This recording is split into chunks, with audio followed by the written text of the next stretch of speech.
And we are back. Welcome to the JYD podcast. And today I'm joined with Canadian superstar triathlete Paula Findlay.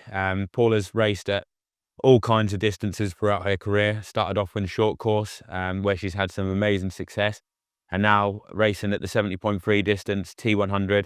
She's done pretty much everything apart from an Ironman, which maybe there'll be one soon. I'm sure we'll find out in this conversation. But Paula, how you doing? How's it going?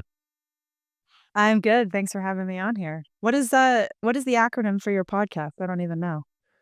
Well, like the JYD. Yeah, what does What that it stand mean? for? Oh, just Junkyard Dogs. Oh, the Junkyard Talks. I don't even know what podcast I'm coming on. I'm just like, yeah, sure. That's awesome.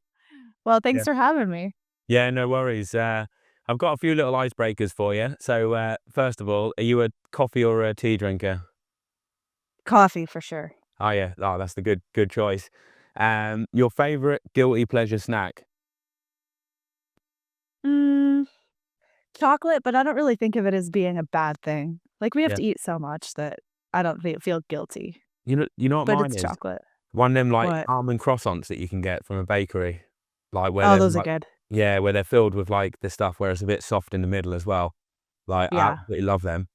Um, Pastries are better in Europe though, so we don't have as yeah. good of stuff as you guys. If triathlon didn't exist, what completely random sport do you think you'd be world class at? I think I could have been a good cross country skier, not because of my skill, but because of my, like, aerobic capacity Yeah, have and you? living in Canada. Yeah, is that one of the national sports in Canada? Like, would they be like really big into that?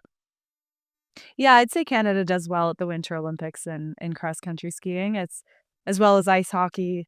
Like, it's just so cold there for so much of the year that you have to embrace winter and do these crazy outdoor winter sports, so I Yeah, think if I'd gotten into that younger, I could have been good at it. you know what sport I find funny? I've seen it on Instagram a bit. What Americans do, I've never seen this in Europe. And they have like the horse on a stick, and then they jump up. They do like, have you seen them going around on Instagram? The videos, Horse like on a s Oh, yeah, I did see that. yeah, I don't think they that's like going popular around and here. they pretend like they're riding a horse, and then they jump Yeah. over like the. Didn't Scott Deroux share that on Instagram? Like I don't know. the I've just seen it going around. Like it just randomly comes up on my thing, and I can't help when I see it but laugh because it just looks crazy. But they put a big audience in. I mean, the stadiums are like rammed. Like Yeah, that's very ridiculous. You probably do have to be fairly athletic, but, I don't think that's that as popular as you might think. yeah, on an easy run, would you listen to music or podcasts? You know, I don't really listen to anything when I run outside. I just like to be in Do you? nature. Even on Yeah. like so on easy runs, you just raw dog it like nothing. Especially on easy runs. Yeah, I usually have my dog with me, and it's just I like to be able to hear people that are coming or, things that are around me, and I used to be so dependent on having both AirPods in, drowning out my breath because I thought I could run faster that way. Yeah. But then I'd go to race, and I didn't have that, and it was so foreign for me to hear my own breathing, so I just got into this habit of not wearing music ever, and I kinda like it. So did you find you were racing worse then because you were so used to like listening to music? It felt worse running. Yeah, this was, like, back in my ITU days, and it was yeah, I would have, like, blaring music for every single run, even on easy runs, Yeah. and then I'd get to a race, and I'd be like, "Wow, I'm breathing so hard," but, I always was, I just could never hear it, so All right. I just found it like a little bit of a crutch, so Yeah. I tried to get rid of it over time. On the treadmill, for sure, I'll use music, but outside, no. All right. And Netflix binge recommendation. What would you any TV series you've been through or anything like that? Netflix, Amazon Prime. Yeah. Actually, I just came back from Augusta 70.3, and we don't really have all of, like, the Hulu and the HBO, so on airplanes, I can, like, have access to all these shows, and I just watched from start to finish, it's called The Pit, and it's about an ER doctor going through each episode is an hour of their day, so it's, like, 12 episodes, and it's so crazy to see emergency medicine like, it's actually a pretty accurate representation from what I've heard from other physicians, and I just got so addicted to it, it was crazy, and it made me really grateful that I didn't choose that career path because I really wanted to be a doctor when I was growing up, and it's just mayhem. Did you do it at like university? Like, because I heard like did you study it? Because I heard something about that with you, like you were gonna do Yeah. it.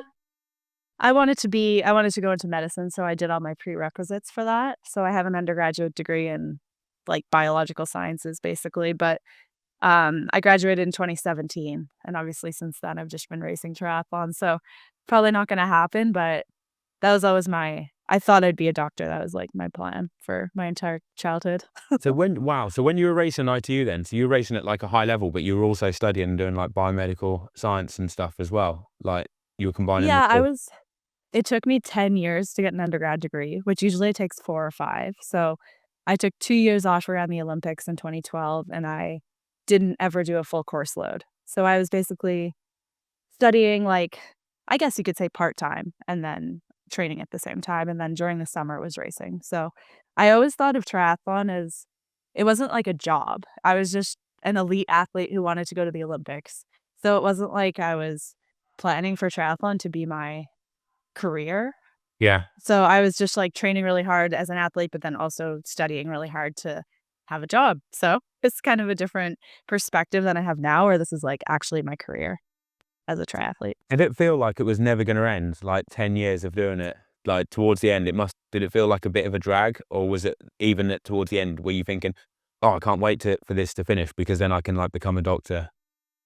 No, when I took a couple of years off for training, I thought maybe I won't even finish it because I was, like, starting to have more of a career in triathlon and saw myself going to more Olympic Games, but I was only a couple courses away from finishing, so I went back to school in 2017 with, like, a bunch of kids that were so much younger than me and finished my all my prerequisites and my course load and everything, and it was more just for myself, like, at that point, I didn't necessarily think, "Oh, I'm gonna go into medicine," but I needed to have an undergraduate degree, have, like, a plan for if triathlon didn't go anywhere, and I thought it was important to me and to my parents too to have that and finish what I started, so it's kind of a long time, but I was pretty determined to finish once I got back, So the last couple years. if you wanted to be a doctor now, say like you retired tomorrow from triathlon and you were like, right, I'm gonna become a doctor now, how long would it take like for you to do that? What would you be able to go on to like proper like doctor like training, or would you still have to do more degrees? No, I have my undergraduate degree, I'd have to get into med school, so I'd have to, like, write the MCAT and do residency, and it would probably be, like, a 5 or 10-year process, but do you remember Samantha McGlone? She was a Canadian triathlete, redhead, No. maybe before your time even, Yeah. but she went to the 2004 Olympics maybe? Anyway, she was a little bit older when she retired triathlon and went into med school and became a doctor, so you hear stories like that where people finish racing as triathletes and they're a little bit older, but they still go and have a career post-triathlon that has nothing to do with triathlon, so I could see myself doing something like that potentially.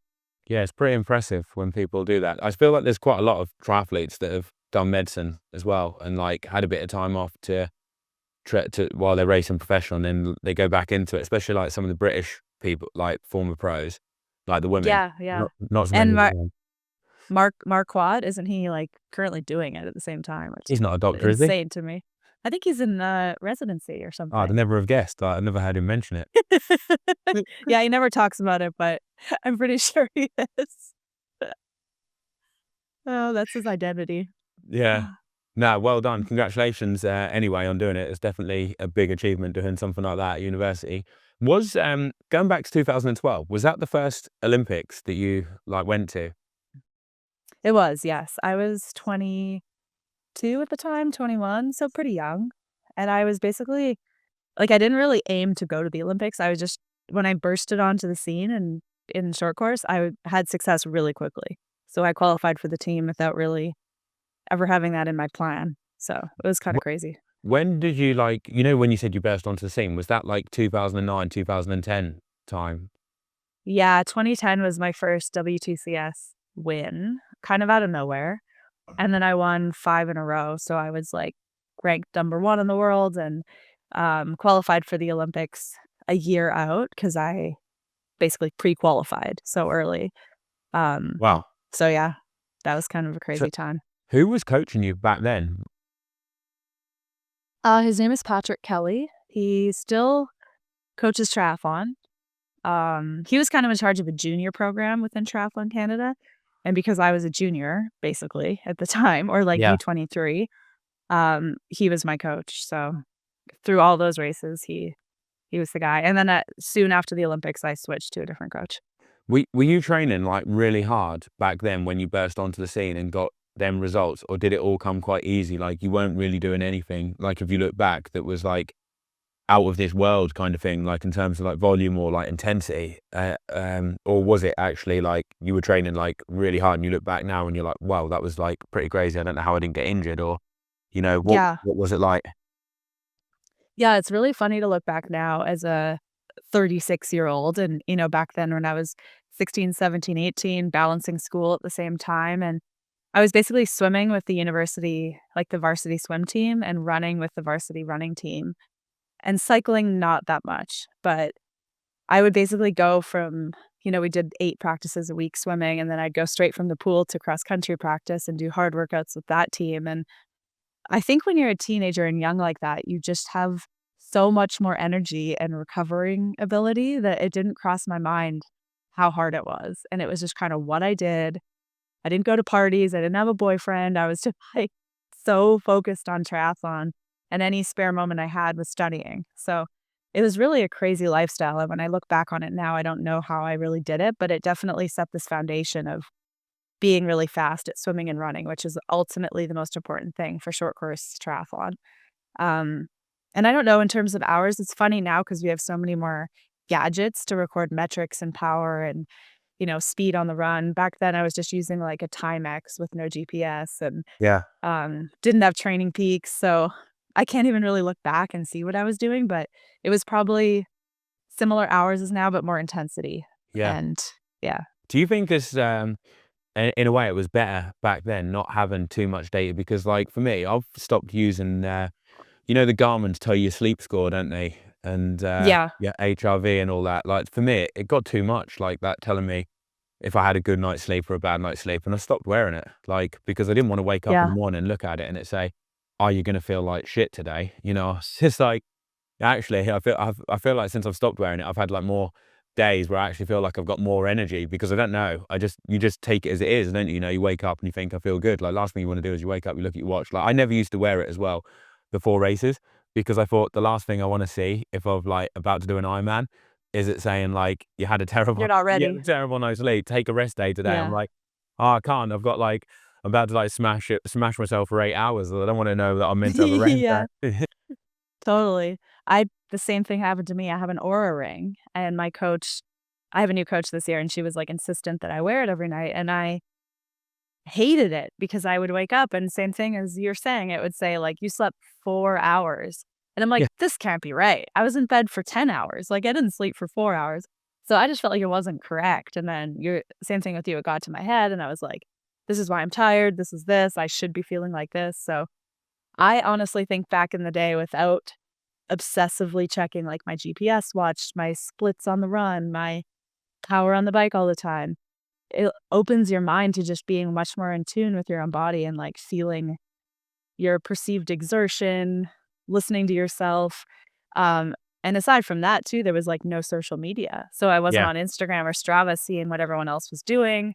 I was just doing my own thing and um my coach obviously was in tune with what I was doing as well, but I think there was a lot more of like listening to yourself instead of listening to your gadgets, which is a valuable tool. And it's really hard to break out of that now because it's so normal for everyone to have that. But it's definitely a different way of doing things.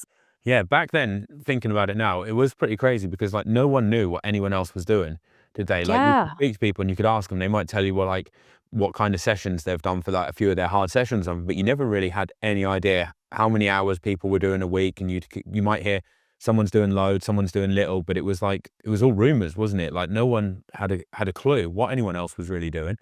It was quite And maybe didn't even care. no, no, It was just I like, mean, yeah, you just kind of did your own thing and like hoped it was good enough for you, I guess. Like, well, what ultimately would matter was race day, which is still the way it is. But I think a lot of the reason the sports progress so much and there's just so many good people now is because of like Strava and people can see what other people are doing. They're like, this is possible. And then they try to do that as well, and they get better. So Yeah. I do think there's something to the secrecy, and a lot more women are not public about their training. Like Taylor Knibb, no idea what she's doing ever.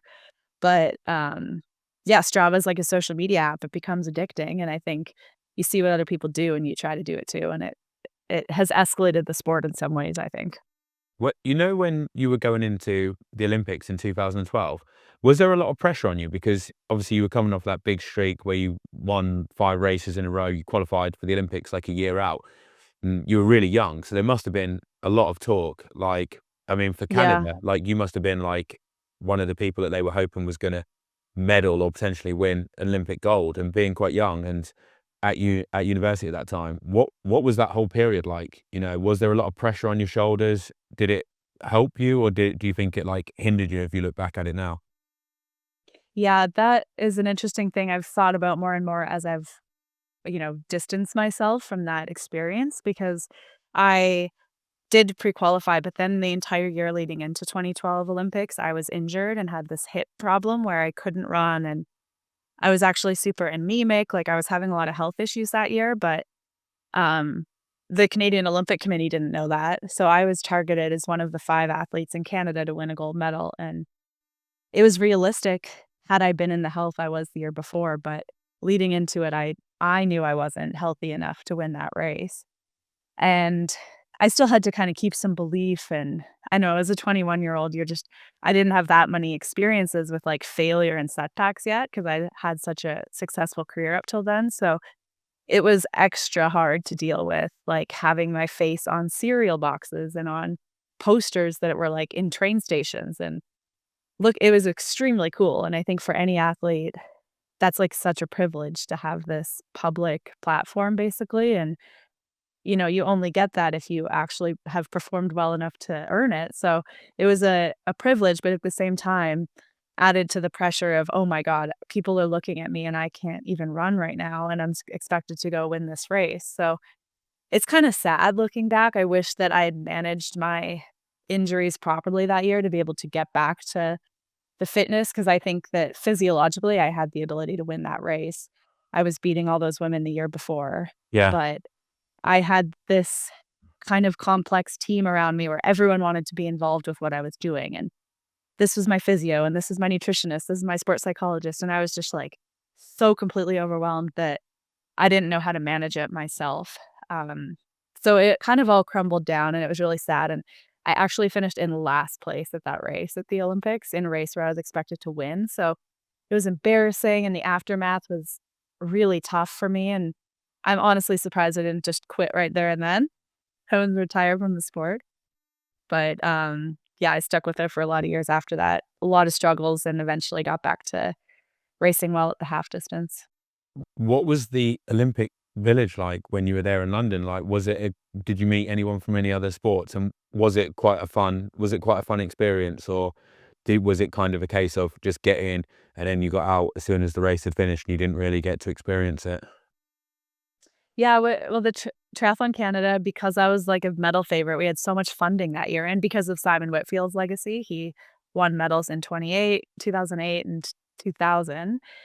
So Trican was very well funded, so we had, like, an actual satellite kinda hotel that was closer to the race course, so I wasn't in the village until after my race where I could go experience it a little bit, but yeah, it's kind of I really wish I could have gone to another Olympics and enjoyed it more because I was still in this mindset of, like, so much pressure, and somehow I still believed I could win a medal even though I was injured. So I was, like, almost couldn't enjoy it because there was so much, you know, pressure on my performance from myself and externally. So it was cool, and I look back now and I'm like, "Damn, I wish I could go back and experience that now as a different person, as in a different stage of my life," you know? Yeah. But, yeah, at the time, it was hard to enjoy it. But it was cool that it was in London because obviously very familiar, the same languages I speak, familiar food. It wasn't like a totally different country that I wasn't used to, so that made it easier to kinda build Ha myself in normally. have you done any other race since then that's had the same crowd support and atmosphere as what it was like that day? Because the crowds looked incredible, they reckon there was like 1 million people watching that race. Yeah, I don't think I'll ever do a race that lives up to that hype. I mean, there was like 10 rows back from the fence of people trying to get a glimpse. And I think so much of this was the Brownlee effect because the Brownlees were trying to win a medal at that Olympic Games in their home Olympics. So triathlon was really hyped and really big at that Olympic That was Games. So the first medal I think mm, England won at that Olympics, because I remember I think Alistair, yeah, I think the triathlon was one of the first events of the whole Olympics, so everyone yes. like was thinking like this is going to be it. Like I remember watching it on TV, but loads of my friends went down there to watch it, and everyone was expecting that to be a gold medal. There must have been so much pressure, being like Yeah. a British athlete and with like expected to win like that. Must have been crazy. Oh, I can't imagine. I think that's like one of the greatest performances ever that Alistair had there because you can't imagine the pressure of racing at a home Olympics and then to deliver like that with Johnny was cool. I was watching the men's race because it was a couple days after us. So cool. Like I said, I wish I could have gone back to another Olympics, but never qualified again. So Did you give it a good run for 2016 to try and make the team, and how did that ultimately end up paying out, like playing out? Like how close were you to going then? yeah, I was basically the alternate in 2016. A couple women got picked ahead of me, which was, I thought, kind of unfair, but I've kind of pushed it out of my memory. I don't even fully remember the whole thing. I think I appealed and all that bullshit that athletes do. They completely distract from the actual point. But, yeah, it's so funny with federations because when you're doing well and having success, it's still like this. Everybody wants to be involved. Everyone's, like, on board, on the train, wants to be, like, part of your success. But as soon as you're struggling, it's the complete opposite, and everyone's jumping off the train and wants to get as far away as possible. No more funding, no more support, and it changes like that, like, just so Yeah, quickly. So, the drastic difference from my lead into the London Olympic Games versus the 4 years between the 2 where I was struggling and not racing as well was like night and day in terms of the support I was getting and the team around me and everything, and I was kinda left out on my own in a lot of ways. And some of that's fair. I mean, when you're racing well, you deserve to have support, but, I was still the same person. I was still the yeah. same athlete. I It wasn't that far out I totally from agree my with you. wins. I think it is so cutthroat, and it is literally like what you said. I do feel it's like that in sport, that when you're doing well, it's like, everyone's like there, aren't they? And you get a lot of people that come on board that aren't really your kind of friends that will like, try and kind of become your friend or whatever, or, like they're just there, aren't they? And then when things aren't going so well, it's like you kind of really know who is your actual team, don't you? And your actual friends, Totally. because they're there no matter what, aren't they? But yeah, Yes. I totally agree with that and know exactly what you mean. It is pretty crazy. And then I think when you do start to do well, or you turn it around, you kind of remember who was there when things weren't going so well, don't you? And you're like, Totally. And but usually it's your own family. I mean, that's like the roots of it, right? Your yeah, coaches change, your physios change, but really it's your family. So that I'm really lucky to have good parents and brother and sister and they would have supported me whether I quit triathlon, which would have been completely reasonable, or continuing to power through and, like, finding long course triathlon, which I think is such a cool thing about our sport that you can exit the federation world, never listen to them again, and do your own thing and still have a career. So did that's ultimately what they did. did you do your first long course triathlon then after like 2016 when you didn't Yeah. make the team? So that was kind of like Ye the final nail in the coffin, and you thought, right, screw this. I'm just gonna be the master of my own destiny, and I'm gonna go to long course. a little bit. Yeah, 2017 was my first half. Uh, and around that time, I also met Eric, which changed a lot about my approach in the sport and my mindset and my happiness and everything. So, yeah, I guess 2016 was my final kick at the can at that distance, and I can't even remember my last short course race, and I didn't think of it like, "This is my final ITU No. race ever," It Yeah. wasn't a thing I consciously even thought of, but it was Yeah. a bit of a natural progression to the 70.3. How did things change then when you say you met Eric then? Like, was he going through the same thing in his head? Because he was doing short course, wasn't he, as well? So were you both kind of like thinking about what to do next and everything, and you just went on the journey kind of? you like together? We did, yeah. He was the alternate for the US Olympic team in 2016, so he was always really good at time trialing, like, he did some non-draft Olympic distance on his TT bike, Alcatraz, Beijing, so he always knew he was gonna go that route and do 70.3, and I was kind of in this position of, like, do I do triathlon at all, or do I quit, or, do I do long course with Eric? So it was kinda cool to go through that together, and he found success with it a little quicker than I did. He was really good at 70.3 right off the bat, but Eric always has thought of triathlon more as a job, and for better or for worse, I mean, it was his way of making money.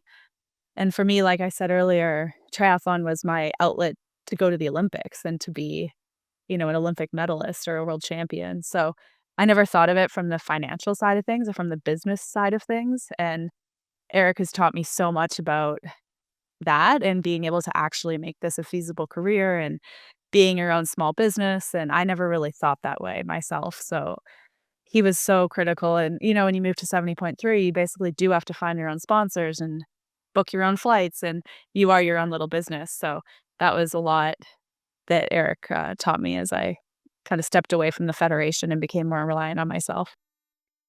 And in you said it took you longer to kind of get success than what Eric did. When did your like first kind of success in 70.3s come? Hmm.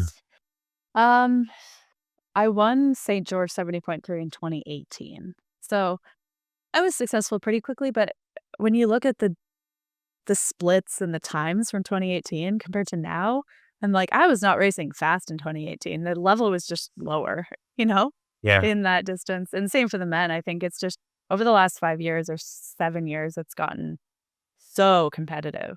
So I won St. George this year as well, but I was probably like 20 minutes faster than I was in Oh 2018. wow. So the sport's just different. You've been on such a tear like this year, like in the North American like 70.3 races. Have you won like 4 or 5 or something like that this year so far? Yeah, four 70.3s, and I've done 3 T100s. So I'm just doing the middle distance thing this year. Do you think you might do an Ironman, or are you just enjoying the 70.3s and the middle distance races because you're having such success at it? No, I really wanna do an Ironman, and I was going to this year, but it's so funny how I'm 36 and I don't feel 36. I still feel like I'm young.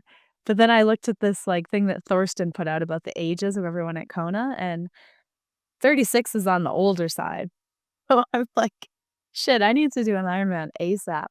But, I switched coaches this year, and I had a lot of changes in my training, so basically, our thought was I would do 70.3 for 1 more year, focus on Marbella, do the T100 series, and then 2026 would be my year of hopefully going to Kona and making that my focus. So, next year. Oh, nice. And have you got a race in mind yet, or is that kind of like you're just seeing how it goes and keeping it in your head? Yeah, I'm loosely thinking about Ironman New Zealand in March. Yeah, Um, yeah. I was I looking at that. love Taupō. You were looking at it too? Yeah, Yeah. that's one of the pro series as well, isn't it? So it kind of opens the door for that if you have a good race, doesn't it? That you can kind of keep that on tabs, and also like you say, the place is absolutely amazing. Like I love it there. Yeah, I was there last year for 70.3 Worlds, and it was such a cool place. I could easily go back there, and I would enjoy it. It's just hard to think about training through the winter. I mean, being in the UK, it's like the grimmest months of the year. Yeah, that's exactly why I So, like going there. yeah, yeah. I'd have to find a training camp somewhere probably to get some outside riding, but that's at the back of my mind, is doing that one first. How did you find COVID when everything locked down? Did you keep, because like some people during COVID they were like absolutely smashing the training and doing like loads, and some people weren't doing too much because they didn't have the same motivation without races. How did you find it back like when it all kicked in, and lockdowns were going crazy? Oh my gosh, I've absolutely I don't wanna say this because I know COVID was really challenging, obviously, for so many people, but I absolutely loved that year. It Yeah. totally reset me and, mentally. Yeah. gave me this built-in break from racing that I didn't know I needed. And I still trained pretty hard because I loved it. And it kind Yeah. of made me realize that, wow, I actually do love this. I'm not just doing this because I feel like I can't do anything else. Yeah. And sometimes I'd question that leading into COVID, like, do I love this anymore? Do I want to be doing this? And when COVID hit and there was no races happening, but Eric and I continued to train pretty hard, and we would do fun stuff like go try to get every QOM in Portland and try to, we would be super flexible with our training, but we were still getting a loose schedule from our coach and training because it was fun. And also taking swimming out of the equation was amazing because we felt so good biking and running. So we were like, we didn't have the option to swim. And we weren't really, we started dinking around with the stretch cords and like doing stuff like that early on, but then we just gave up on that completely. And because I grew up swimming, it didn't affect me that much to miss 6 months of swimming. But, I think it was really good. And at the end of 2020, I won Challenge Daytona in December, which was my only race of the year. $100,000 prize purse, for the win. So it was the best race of my life. And it was after a year of zero stress, training for enjoyment, not swimming at all.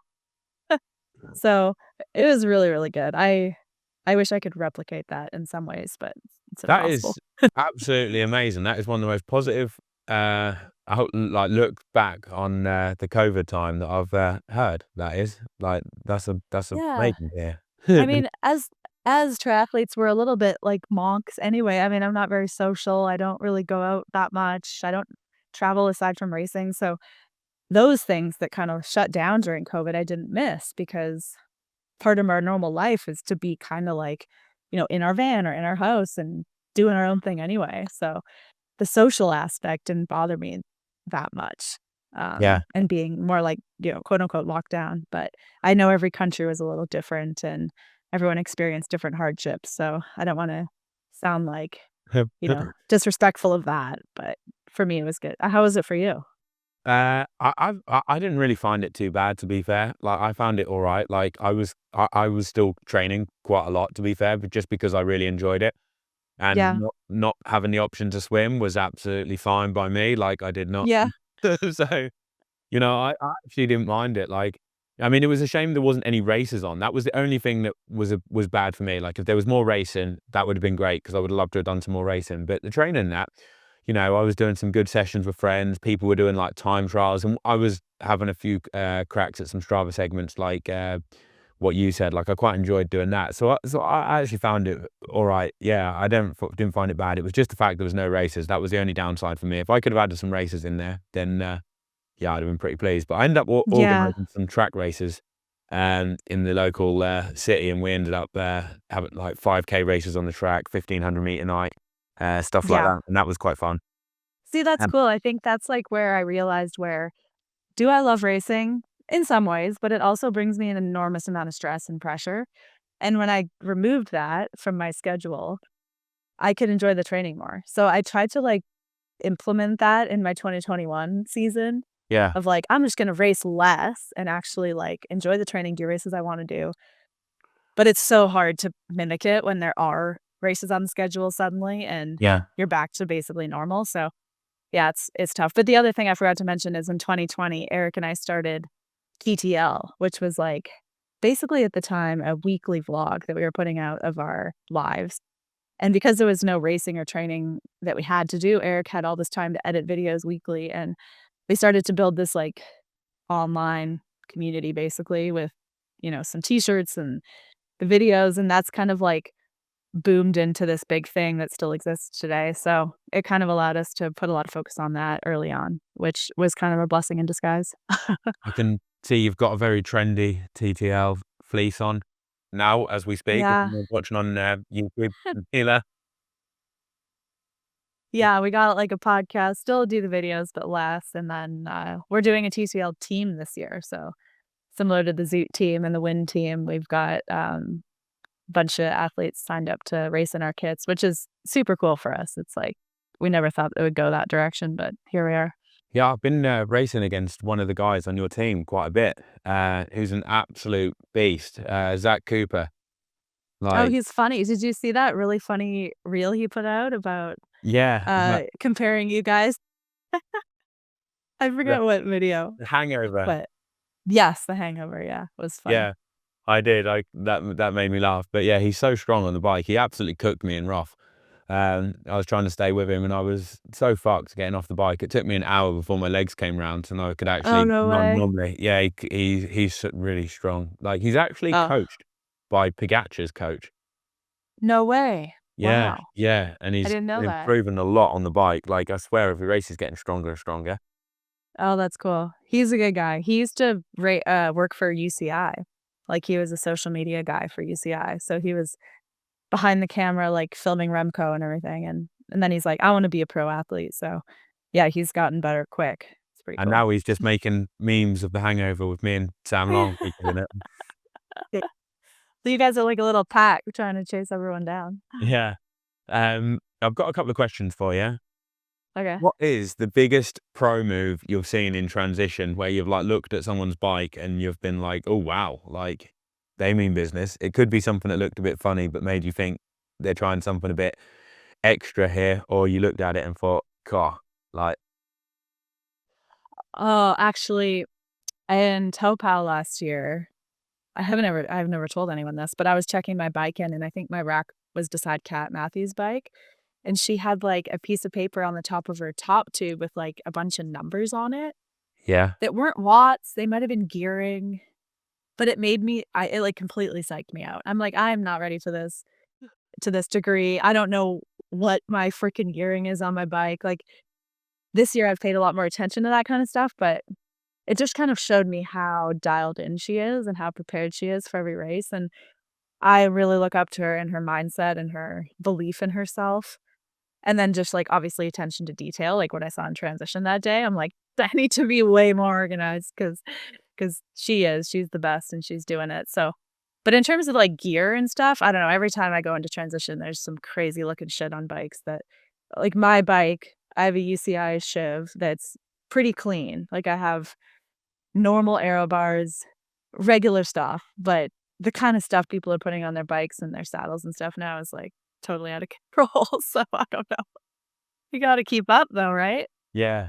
Do you know what I miss in long course races, especially at Ironman? Like, I can't remember if people were really doing it for 70.3s, but I remember when you used to check your bike in.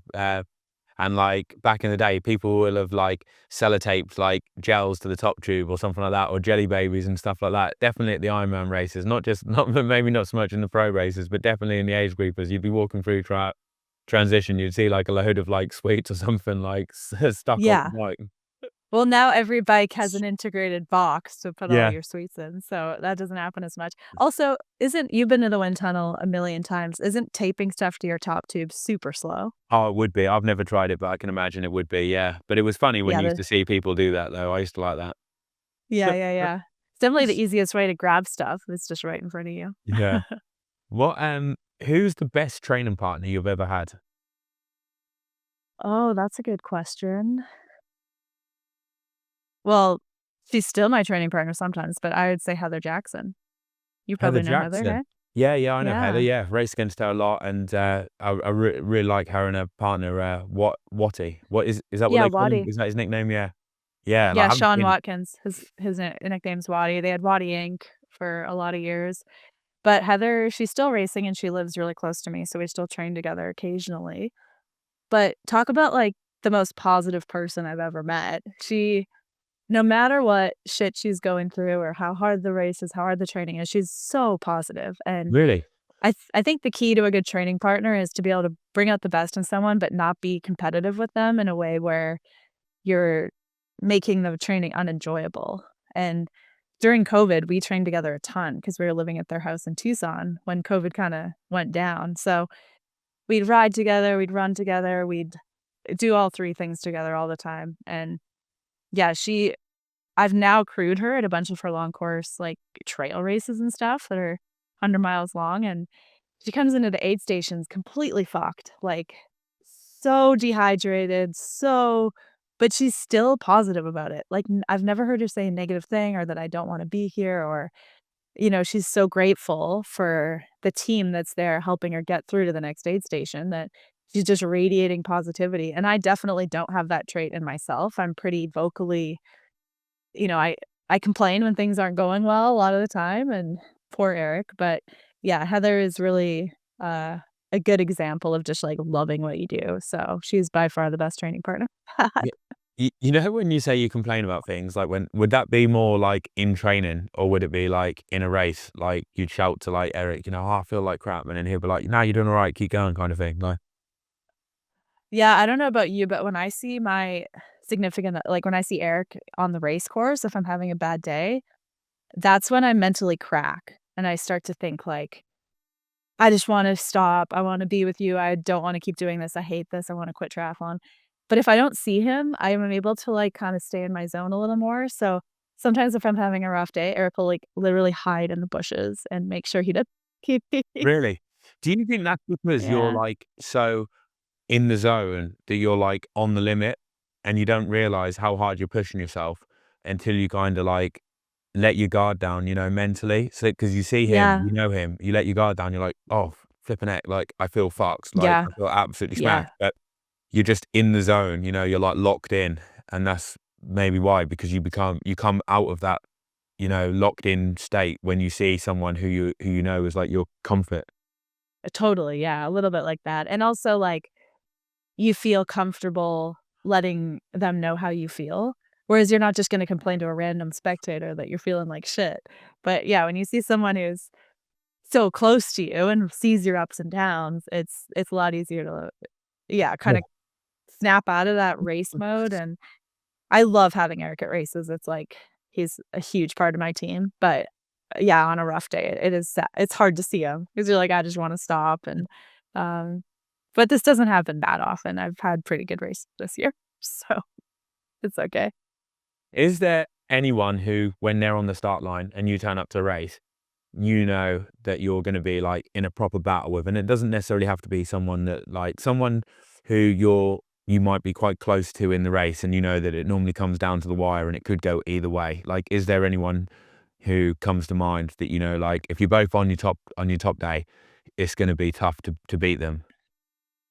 Yeah, honestly, the person who I find them most similar to in a lot of ways is Holly Lawrence, and she's actually a good friend of mine, and when she was dominating 70.3 back in, like, 2019, 2018, I really looked up to her, and I find that she's a bit of a better swimmer than me, and then sometimes I'll catch her on the bike, and we run pretty similar, so, yeah, it kinda goes back and forth. We're probably 50-50 into who's beaten who at different races, but, um, yeah, it's not like I'm like, "Oh, I have to beat Holly," and I'm so competitive with her, but I Yeah. do find that we're very similar in terms of our finishing time Yeah, usually. and it can be someone that just brings the best out in you, like, where, Yeah, like, if that person's on a good day, for me to beat them, I'm gonna have to be, like, on my A game, like, and it's for gonna be sure. yeah, Yeah, um, her like, for sometimes when I'm racing, like, Taylor Knibb, for example, I'm like, she's so far out of my universe that it's not even bringing the most out of me because I'm hearing gaps to her and she's, like, 7 minutes ahead on the bike, and that's not motivating for me because that's, like I feel like I'm racing for second a little bit in that yeah, situation, but, yeah, when someone's more, like, within a minute or within 30 seconds or yeah. coming up on me, that's when I can get more competitive and So, get in the game a little more. when you're, like, say you're in a race with Taylor Knibb and like you just said, on the bike, she might be pulling away from you and stuff. Your biking is, like, speaks for itself, like, you've been national champion for Canada in the time trial, which is incredible as a triathlete. So, like, when she is pulling away from you, like, how does your power compare to, like, when you're doing, like, a time trial? Is it, like, pretty good? You're looking at it and you're like, "Well, I'm riding really hard. Like, I know this power isn't much less than what I would sometimes do in, like, a time trial," and she's still Yeah. pulling away. Like, how is that happening? Like, is that what you feel? Or do you feel like when you do a time trial, you're just able to go without the swim and the run, like, so much harder that the power is a lot more? Yeah, that's a good question. I actually think I am much better at, like, a 30 or 40K time trial than I am at a 80 or 90K triathlon, and my watts for a time trial are relatively so much better than what I usually push in a triathlon, so it's part of the reason I switched coaches this year to a more cycling specific team, so Yeah, to say, so, like, my power is there, my engine is there, but for some reason, like, holding it over a 2-hour race is so much more challenging for me than doing, like, the 45-minute time trials. Like, I can hold 295 watts for 40 minutes in the time trial, but then in a triathlon, I have a hard time sometimes holding 240. So it doesn't really make sense that it Yeah. would be that different, and I think if I could bring a little bit more of my, expertise or strength in the TT over to triathlon, I could close the gap a little more to Taylor and to Kat and to some of the women who are riding extremely well right now in triathlons, and a lot of that comes down to fueling and just cornering and riding the bike better, being more aerodynamic. But, from a watts perspective, I think I have a lot to gain in Yeah. triathlon based on my ability in the TT. A lot of people that listen to this love a good training session. And like, Yeah. what would be one of your like go-to favorite kind of like cycling time trial specific sessions? So like in the lead up to when you're doing like national TT champs, if you do like a session, what's one that you quite like? Yeah, I was coached by Paulo Cecil last year and for the 5 years prior to that, and I was doing a lot of work to specifically prepare for the TT because I wanted to go to world championships and race well there, um, for cycling. So the sessions were a lot different. It was more like 5 by 5 minutes hard, like 320 watts type of hard with bigger recovery. So working a lot more on the top end and less on like the 20-minute, 30-minute intervals that you have to do for a 70.3 or an Ironman. And I really love doing that stuff, like just going so hard, you feel like you're gonna blow up, but then getting recovery and only doing it for 5 minutes at a time. So it's different kind of training. I guess it'd be like more VO2 max, um, to Yeah. max effort. But, I think that's how I got strong enough to win Canadian TT was just, yeah, doing those shorter, harder efforts. And you said earlier that you would love it, like if you got the opportunity to go to the Olympics again, you'd love to experience it. What about for cycling? Because surely the door must be open for you to go there as a time trialist. Like if you've been the national champion for your country, what's Yeah. stopping them from picking you and you potentially representing like Canada at LA 2028? Yeah, that's for sure in the back of my mind, and I think also, like, you see a lot of time trialists who are approaching their 40s even that are still really good, like Kristen Armstrong, and it's something that I don't feel like I've aged out of yet, and, I think the only thing stopping me is Canada only has a quota for the road team for, like, 3 athletes, and they usually take 3 athletes that will contribute to the road race, especially if there's a medal hope within those 3, and I've never done a road race in my life, so I think in order to get selected, I'd have to do some road racing and show that I could be a domestique for, um, one of the other Canadian athletes in that, and then race the TT separately, and now we have a Canadian world champion, so our Canadian team is really strong Yeah. on the cycling road side. So it would be a stretch, but it is something I would totally love to do. I think it would have to be a full focus of mine starting obviously in 2027 even, but, not out of the realm of possibility, I'd say. Yeah, no, it'd be awesome to see if you did go Yeah. there. Like, and I think you've definitely got a chance. Um, Thank you. if you could send one message to your younger self at the start of your triathlon journey, what would it be? Oh, that is kind of easy. I've been asked this before, and it would definitely be to just enjoy winning when you're winning, because it's such a fleeting feeling when you're on top of the sport and Yeah, you win a race, you think like, "Okay, box check, next race." And yeah, you don't even take a second to appreciate it or enjoy it and realize how cool it is to be the best in the world at something at the time. And I think as a young athlete, I was so, you know, blinders on, full focus to the next thing. I would win this giant race, it'd be awesome for a day, and then I'd move on to the next thing. And I really make an effort now when I win races, which is harder to come by as racing gets faster and I get older, to, like, appreciate what I'm able to do, and I think that really helps with the longevity as well. If you're able to not only enjoy the wins, but just enjoy the day to day a little bit more than I did when I was younger. I was so focused on just, like, executing the best thing I could every day and moving to the next that it was almost like this blur. And looking back now, I can't even remember a lot of it because I was so robotic in a way. And so, yeah, I think that would have also helped with that stretch of injury that I had because um, that was, I approached it in the same way, just like, let's move on, let's get to the next thing. I'm going to get better. I'm going to get back to where I was. And yeah, it's kind of a toxic thing when you can never just appreciate the moment. How do you enjoy winning now? So like when you've won some of these races recently, what does the celebrations consist of? Is it just having a nice meal, chilling out, and just thinking, "Oh, I'm really pleased that I managed to do that," or is it more like, is there more to it than that? Yeah, I think now that I'm older, I have an easier time actually taking some downtime after a win in any race, even if I don't win it. Like, I think recovery obviously gets it more important as you're older.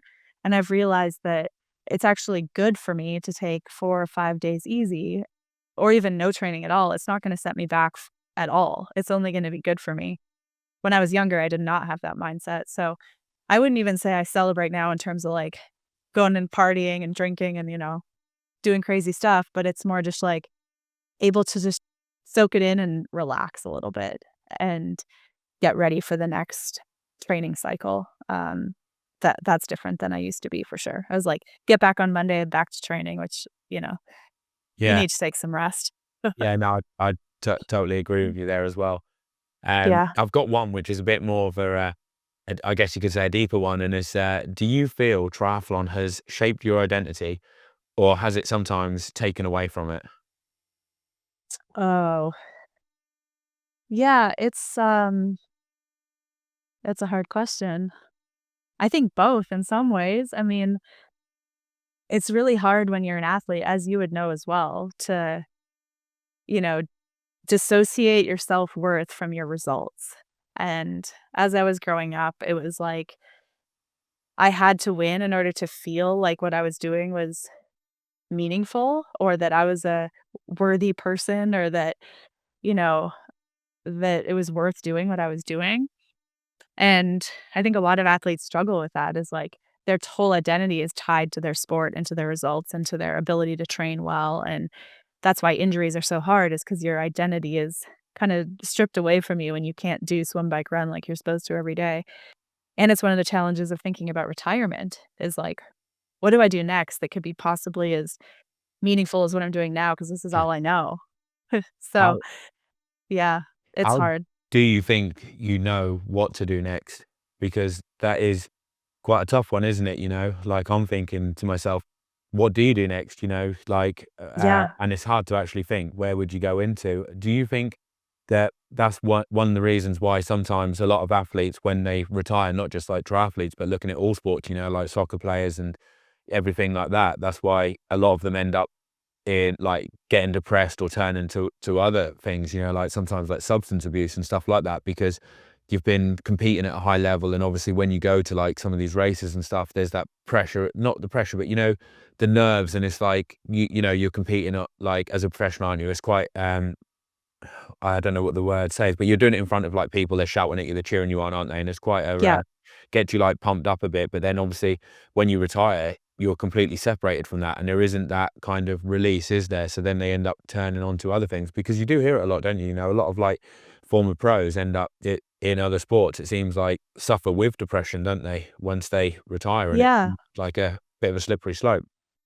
Yeah, it is sad, it is really hard, and I think as athletes, we're so used to external validation, like you said, you go to a race and you're cheered on by so many people, regardless if you're winning or not winning, and social media is a big part of this, like, you post on Instagram and so many people like it and see what you're doing and are supporting you through all of your whole journey, and then when you retire, it's so easy to be forgotten, especially in today's day and age where the next race is just around the corner and the new champion's gonna be the new champion, and like, Daniela Ryf retired a year ago, and she was the greatest of all time in my opinion, and when she's gone, you're not even thinking about her in terms of racing at all anymore. You're like, "Well, now Lucy Charles is the next greatest thing." So, Yeah.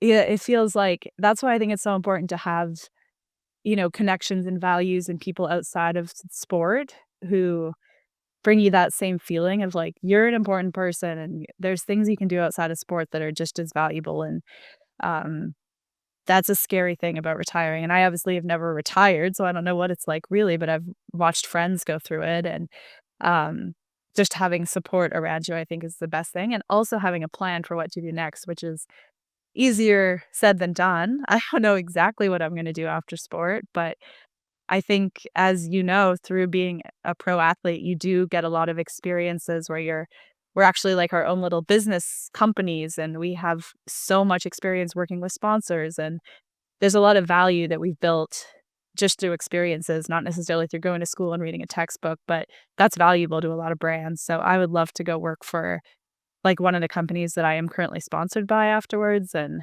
work in sports marketing, or, do something along the lines where I've learned so much just through my own experiences. And yeah, we'll see. Yes, Portland A&E will have to wait until further down the line to see if you end up going there as a To doctor. where? Portland Oh, A&E. to Thai. Yeah, I think that ship has possibly sailed. But like honestly, after watching that show, I don't even think I'd be a good doctor. I'm so like I get lightheaded when I see blood and stuff.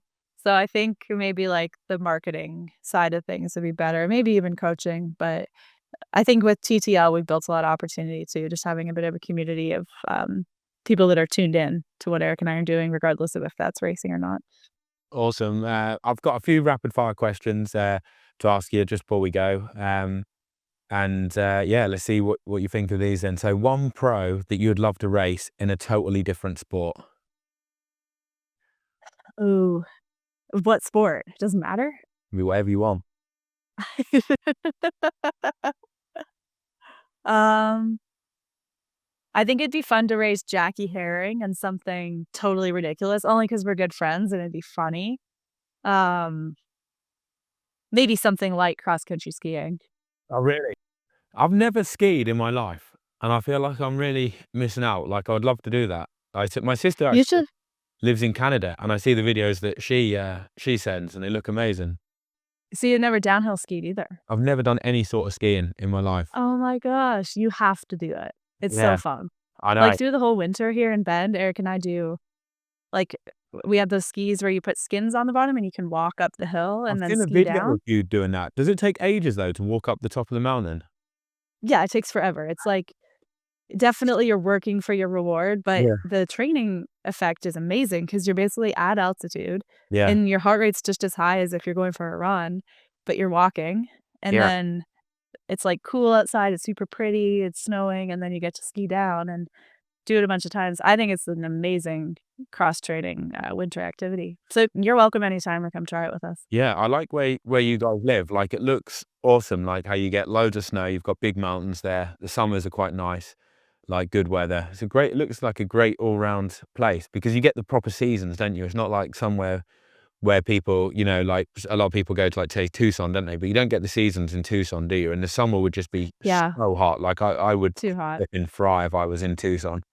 Like, and Yeah, winter make it's hard to train Mm. for triathlon in winter, but I love seasons, and I think it's really important to almost make it harder to train in the winter because then you're forced to take a bit of downtime. Otherwise, you're just, like, constantly in peak shape and never get a break if Yeah. it's always sunny outside, so, W- yeah. The next one I've got is, what's your worst habit as an athlete?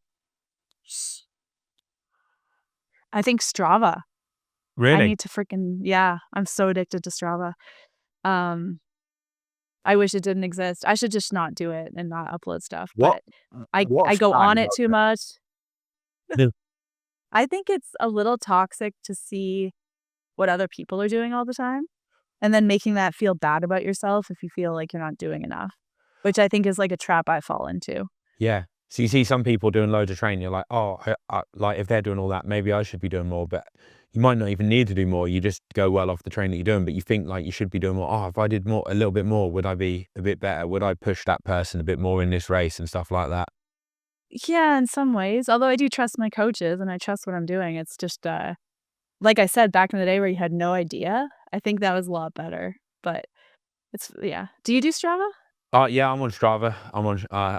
Yeah. I'm on there, like, for the Do you share your watts and everything? yeah, I share it all. Like, I'm not really that Yeah, fussed about it. Uh, right?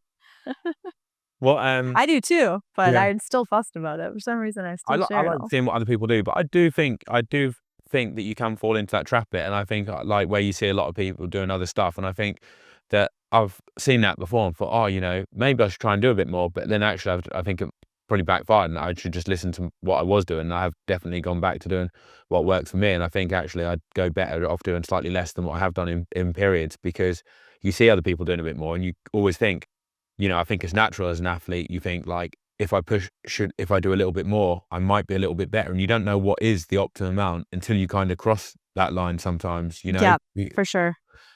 What do you Yeah. think my worst habit would be as an athlete, from the little conversation that we've had and whatever you've seen about me? What do you think would be bad that I would do? Um, Because there's one are you thing that I'm absolutely terrible at, and I know everyone that trains with me would say that it's my worst habit, and even people that haven't trained with me would say it. are you a little bit of like a gearhead, like tinkerer with your TT bike, go to the wind tunnel too much, try to find the best, like, Uh, I do like going little there, changes? but I'm not really a big tinkerer and stuff, but my worst habit is timekeeping. I am a terrible, terrible timekeeper. Like, Oh, really? yeah, so Okay. if I arrange to meet people at 9 o'clock, I'm probably turning up at 9:10. People tell me Okay. now 10, 15 minutes early, because then I'll probably be there on time. Then you'll be there on time. Yeah, Yeah, yeah. like that is Well, do you train with people all the time? yeah. You always have a group? Yeah. Yeah, and do you know That what that makes the it the harder. most hypocritical thing is as well? I hate it when I'm waiting for other people, even if they're like 2 or 3 minutes late. I'm like, "Flipping heck, where are they? Come on, we're gonna go in a minute, we're gonna go." And I'm like way worse than them, but on the times when I am there early, like on time, I'm like flipping like hating the fact that I'm waiting. I think Yeah. I'm such a hypocrite. Like, Right. I'm like the worst timekeeper ever, and I hate it when I'm like waiting like 2 minutes. Uh, Well, when you get married, you have, like, flaws in your partner that you need to just, like, be okay with, and Eric is the same way as you, he's always late, I'm yeah. always waiting for him, I'm like, "We're making other people wait for us, and now I'm ready." So, Yeah. I totally get it, but I try to be punctual as much as I can, more for my own like, I'm pretty OCD and like to, like, be on Yeah. a timeline. What's the most embarrassing thing that's happened to you in a race? Oh, man. Well, not to bring it back to the super sob story of the Olympics, but being last in the Olympics was the most embarrassing thing that's ever happened, and I was getting lapped by the leaders, I was crying. God, when I look back at the pictures from that race, I'm like, every picture, I'm just bawling my eyes out, and I'm so ugly. It's just it Oh, was so awful. So, no, I know that sound like, I'm over it now, it was long enough ago, but that was the most embarrassing thing. I've never had yeah, I can't think of anything else particularly. Can you? yeah, I've got a pretty embarrassing one. I ended up doing a tailor nib in a race, and Uh, that was pretty bad. Like, I actually think that that is by far and away the most embarrassing thing that's ever happened to me. And I would never do it again. I'd probably end up stopping, unless actually I said I'd never do it again, unless I was in a position where I was going to win a lot of money, and then I would do it again. Uh, yeah, but that's the luckily, thing, she was. yeah, yeah, she was. So, like, the thing is, I was lucky that there was toilets and showers at the end of the race, so which is like so rare, isn't it? Like, at the end of a Showers, yeah. 7.3, yeah, that you actually have that. So it was totally absolute luck in the draw, and it happened. I know exactly what happened, and my missus still reminds me about this. The night before the race, I ate a pizza and it had jalapeños on, and my missus said, "Are you sure you should be eating chilies the night before a race?" And I said, "Yeah." And she said, "Really?" This is like back in like 20, it must have been like 20, it was 2016. And I was like, "Yeah, they'd be absolutely fine. There's nothing wrong with eating them." She's like, "Oh, I will." Like, and she was obviously new to it. She didn't even do triathlon. She's like, "All right, fair enough." And then I'm in the race and I start the run and I feel my tummy go a bit, and I was in a good position. I got off with the leaders in the race, which for me in a 70.3 is like very rare. So I'm like, this is a great opportunity. Like, I don't really want to give this up. Mess this up, And then yeah. I'm like, hopefully there'll be a Portaloo soon. I'm holding it in and I'm running and I'm like, oh, it's got to be soon. There's got to be one. And there just wasn't. And then I'm like, what do I do? Like, I'm either going to have to stop completely. Like, luckily it was a terrible day. It was in Ireland. It was raining and horrible. So there was no one around anyway. And yeah, Yeah. just, I just didn't. But it was, yeah, it was just, Ugh, it was horrible. And that was definitely the most embarrassing moment I've ever had in a race. And yeah, yeah. I'm glad it was. That's I'm thankful that's never happened to me because when people ask me that question, I'm like, "Well, that would be the most embarrassing thing." But that's never happened to me. But I was gonna ask you if that happened in a full or a half, because like, part of my fear of doing a full is the nutrition and the bathroom part, like That was in a half. how to deal with that. But the good Yeah, thing in a yeah. pool is they have loads of portaloos, so it would never happen in a pool. Like, every aid station, they've got portaloos, you'd be absolutely fine. Like, you would only have to hold it in for, like, 2 you're probably never more than 5 minutes away from a portaloo in a pool. Okay, that's So, good news. 26 porta potties total. That's good. if you could steal one skill from another triathlete, what would it be? Oh, that's easy. I would be Lucy's swimming ability. Would you? So you're at the front and Yeah. you're dictating the race from the off? Yeah. Like, my biggest stress all through ITU, all through 70.3, less than long course, but, um, is my swim, and I grew up swimming, so I'm not a terrible swimmer, but to come off the water minutes back from Lucy is you're immediately on the back foot the whole time. I mean, you know about Yeah. No, I do, but I'm intrigued that horrible. you actually say that, because I always look at you as, like, a decent swimmer and someone that, like, is, like, borderline front pack in most races. So, Oh, like, I thought that you thank wouldn't you. actually stress about that. I thought you'd be, like, pretty chilled, because I think that about the swim, as well. Like, when you start, you're like, "God, I hope I have a good swim, like, I need to try and make that pack," like, and a lot of it Yeah. for me comes down to that first 300 or 400 meters, and you're just hoping that you get a good start and manage to get on the feet, and, there's a lot of stress to it, and I remember speaking to Josh Amberger, before a race, I can't remember, and I'm like, or like, I don't even think it was before a race, we might have been at a race, and like, I said to him about that for the swim, and he's like, "Oh, I don't bother doing a warm up, I just ease into it." And I was like, "Fuck, that would be nice to not have that I stress, know. that you could just like, not worry about doing a warm up, and you're just gonna start off at your own pace and just like ease into the front group and, use it as like a steady kinda swim." I was like, "Fuck, I'd love to be able to start the race like that." Yeah. Or be able to have the mindset like those guys in Nice who were like, "We're gonna push the swim and make Yeah, this super hard and string it out." Like, that would be cool to have that ability, and I often think about this. I don't even think I'd get nervous for triathlons if I was that good of a swimmer, yeah, because I what's there to be nervous about? You're yeah. just, like, in good position from the get-go, Yeah, you I know? feel like that as well. Like, that's the worst bit before the swim, and I feel the nerves build up in the lead up to it, and the worst bit for me, in the like, nerve-wise, is the last bit before the race starts, and then as soon as it starts, it's like, it all goes, but I hate that, like, 5 minutes before the race, when you're about to get in the water and you swim over, and then they've got that last song on or something like that, and it's all building up, and you're like, "Flipping heck?" So hard. That's why the T100 is hard for me because they do what short course does, and they play the drums, and they got the music, and they do the intro. It's different in 70.3 when everyone just goes down at once, and it's, like, a little bit less stressful, but T100, you've got, like, all the best swimmers now, the stressful carpet, the stressful music, and I think that makes me tense up, and I have even worse of a start, and then I'm, like, on the back foot even more, so yeah, I'm trying to figure that out where I can be relaxed enough and warmed up enough to actually swim to my ability because 'cause I've been swimming like shit this year. And, the last one is, if you could add a 4th discipline to triathlon, what would it be? Oh, man. I feel like it covers all the sports already. I can't think of a But it single could be thing. something that could really favorite you. So something that you're really good at, and you could be like, "Yeah, if I," like, you imagine if you were going to a world champs and they said, "Right, in Marbella, it's gonna be a 4th discipline this year, and it's down to you, Paula, what you wanna pick." So you could pick something that you're really good at to, like, give you the advantage. Can you think of anything else in life that you're good at besides swim, bike, run? I feel like that's all I got. Well, it just has to be something that you're slightly better than all the other triathletes at. It could be so, like, you don't the bar's not very high here because That's true, everyone's that's probably in true. the same boat. I mean, I am good at downhill skiing, There you so go then. So they could say, right, logistically, you imagine, right, they that say, "Right, we're gonna do a downhill ski run, and however well you do on that is gonna be the buffer you get to start," like Super League, where, like, they do sometimes, like, yeah. a time trial format. So basically, they do a downhill ski run, and if you finish 20 seconds ahead of Lucy Charles-Barclay, you get a 20-second head start starting the actual triathlon that starts in, like, an hour's time after that. I would love that. Although, you know what? I think Kat Matthews grew up ski racing, so she's the only other one that would be, hopefully she'd be around where I am, but yeah, I think we could dust half those people in downhill skiing. Yeah. Who've never been on skis like you, I'd probably beat you down by a minute. Yeah. I'd be I'd be getting cheeked by everyone, like, I would. Yeah. I wouldn't even make it into the start of the swim. Yeah, downhill skiing is funny because actually I am fearless on skis, and I can go so fast, but I freaking suck at going downhill on a bike. And I don't know why I have this disconnect of like fear of crashing on a bike, but not skiing.